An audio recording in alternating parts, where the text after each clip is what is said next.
మీ first salary ఎంత?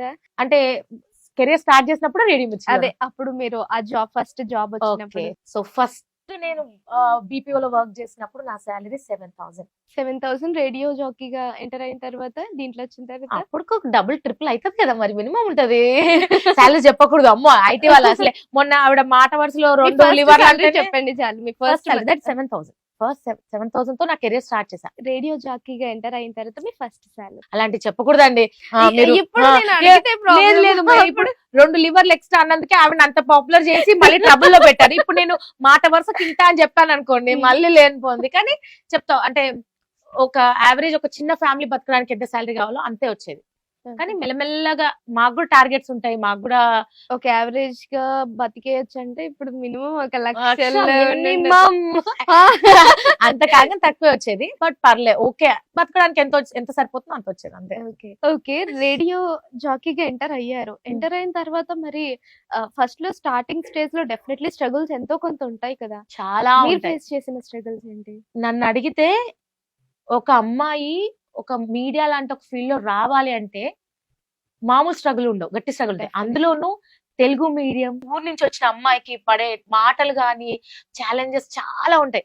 నేను first పడ్డ మాట ఏంటంటే, నా వాయిస్ రేడియోలో విని, అంటే మా వాళ్ళే, అంటే నాకు తెలిసిన వాళ్ళే, నీ వాయిస్ ఎట్లుందో తెలుసా, థర్డ్ రోడ్ మీద ఇనుపరెక్తో గీకినట్టు ఉంటుంది నీ వాయిస్ అని అన్నారు. ఇంకొంతమంది ఏమో ఏం మాట్లాడొచ్చు నువ్వు అనుకుంటున్నావు, నువ్వు ఇంకొంచెం స్టైల్ గా ఉండాలి, నీకు ఇంకొంచెం ఏమంటారు అప్డేట్ అవ్వాలి, నువ్వు ఈమెకేం రాదు కొంచెం. చాలా జరిగాయి అలాంటివి.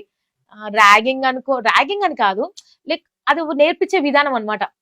ఒక రోజు నాకు పనిష్మెంట్ లాగా అన్నట్టు ఏంటంటే, న్యూస్ పేపర్ మొత్తం స్టార్టింగ్ నుంచి ఎండింగ్ వరకు కింద కూర్చొని చదవమన్నాను నన్ను. ఓకే, అదేంటంటే అప్పుడు నేను అబ్బా ఏంటిది అని అనుకున్నా, బట్ తర్వాత అర్థమైంది అలా చదివిన ప్రతి న్యూస్ నాకు గుర్తుంది. తర్వాత ఏం చెప్పారు, ఆ చదివింది మొత్తం రాయమన్నారు. ఏంటి స్కూల్ ఏమన్నా ఇట్లా రాయమంటారు ఏంటి అనుకున్నా. తర్వాత తెలుసా, రాస్తే స్క్రిప్ట్ ఎలా రాసుకోవాలి, రేడియోలో ఎలా మాట్లాడాలి, దానికంటే ఒక స్ట్రక్చర్ ఇవ్వాలి. మాట్లాడేది మేము ఒక 1 అవర్ లో 4-5 మినిట్స్ మాట్లాడతాం. ఆ మాట్లాడిన 5 మినిట్స్ కూడా ఎంత ఇంపాక్ట్ పడాలి జనాల మీద.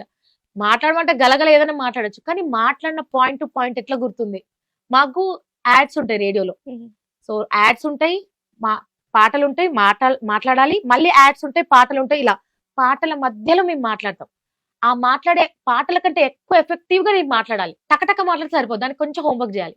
ఏం మాట్లాడుతున్నాం క్లారిటీ, దేని గురించి చెప్తున్నా క్లారిటీ, మళ్ళీ ఎదుటి వాళ్ళ మనోభావాలు దెబ్బతినకుండా మాట్లాడాలి. ఈ మధ్య ఏదైనా మాట ఫ్లోలో అనేసాం అనుకోని వాళ్ళ మనోభావాలు దెబ్బతింటాయి, అంటే ప్రాక్టీస్ చేయాలి. సో అప్పట్లో ఏంటంటే ఫస్ట్ డైరీ మిర్చిలు జాయిన్ కొత్తలో నన్ను న్యూస్ పేపర్ తీసుకొని దాంట్లో ఒక 5 టాపిక్స్ తీసుకో, 5 టాపిక్స్ మీద 5 టైమ్స్ రాసుకో.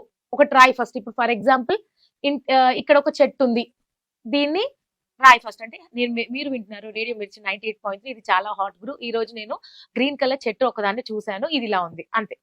చింపేసి పడేసి మళ్ళీ రాయ్. హాయ్, మీరు విన్న రేడియో 98.3, ఇది చాలా హాట్ గురు. ఈ రోజు నేను ఒక అందమైన గ్రీన్ కలర్ చెట్టు చూశాను, అది చూడంగానే నాకు ఎంత హ్యాపీగా అనిపించింది, పడేసి.